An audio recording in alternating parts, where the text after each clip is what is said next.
name is Aaron Beavers. This is Intro to Speech and Communications, and this is my informative speech on Ulysses S Grant. Here's my citations, my outline, and my audience.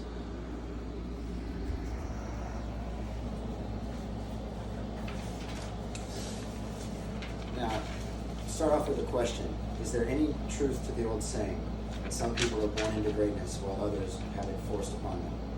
Today I will be informing you about how Ulysses S Grant had greatness forced upon him. There are three main aspects about his life that I will be going over. First, I will be discussing his humble beginnings. Next, I will discuss his storied military career. And finally, I will be informing you about his presidency. To start off, we're going to talk about his humble beginnings. He was born Hiram Ulysses Grant in Point Pleasant, Ohio in 1822.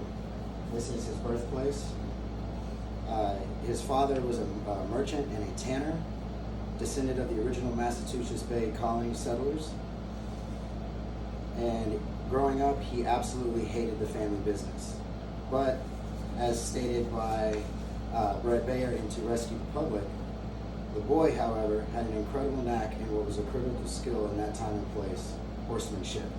So his father put him to work for the family business using his skills, hauling wagons and supplies to market.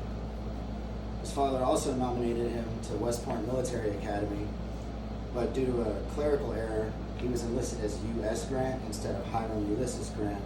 So for the ease of access, he stuck with U.S. Grant, earning the nickname Uncle Sam with his peers. And just to accentuate on his humble beginnings, he only graduated in the bottom half of his class from West Point.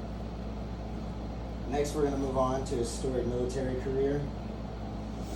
And first, we're going to discuss his role as an infantry officer under Zachary Taylor in the unit that was sent to provoke the Mexican-American War on the border with Mexico. During the Mexican-American War, he was commended for bravery and daring actions, as well as noted for being reliable and competent on the battlefield. This was him right after the Spanish-American War in 1847, a young lieutenant.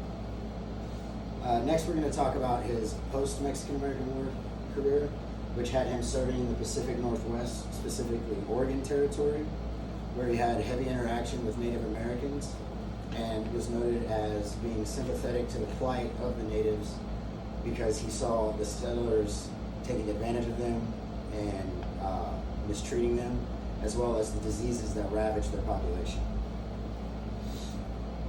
Now, finally, we're going to talk about how he retired from service, but then re-enlisted to serve in the Civil War, going on to become the Union's greatest general.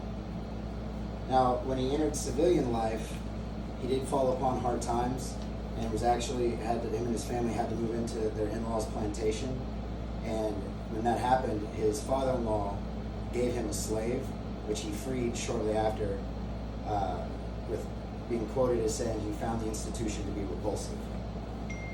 When the Civil War broke out, he was called to lead a group of volunteers as an infantry officer, and then was later promoted to general, going on to command the entire Union Army, being the Union's greatest general.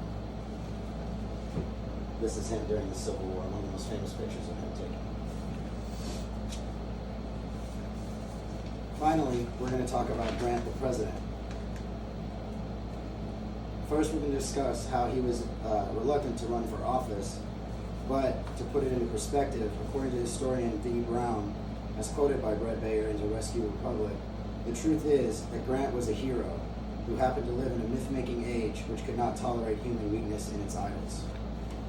With him being reluctant to run for office, he wished to have stayed in the U.S. Army, but he received a unanimous nomination from the Republican National Convention and went on to win the election.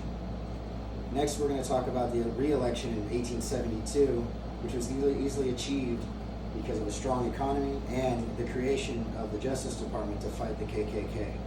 Grant was also considered an effective civil rights president by standards. This was him as a president. Now, in conclusion, I just informed you about the life of Ulysses S. Grant. I started with his humble beginnings, and then we talked about his military career, and then I finished off with his presidency. With that being said, Ulysses S. Grant was not born into greatness, and when it was thrust upon him, he was able to wield it for the greater good.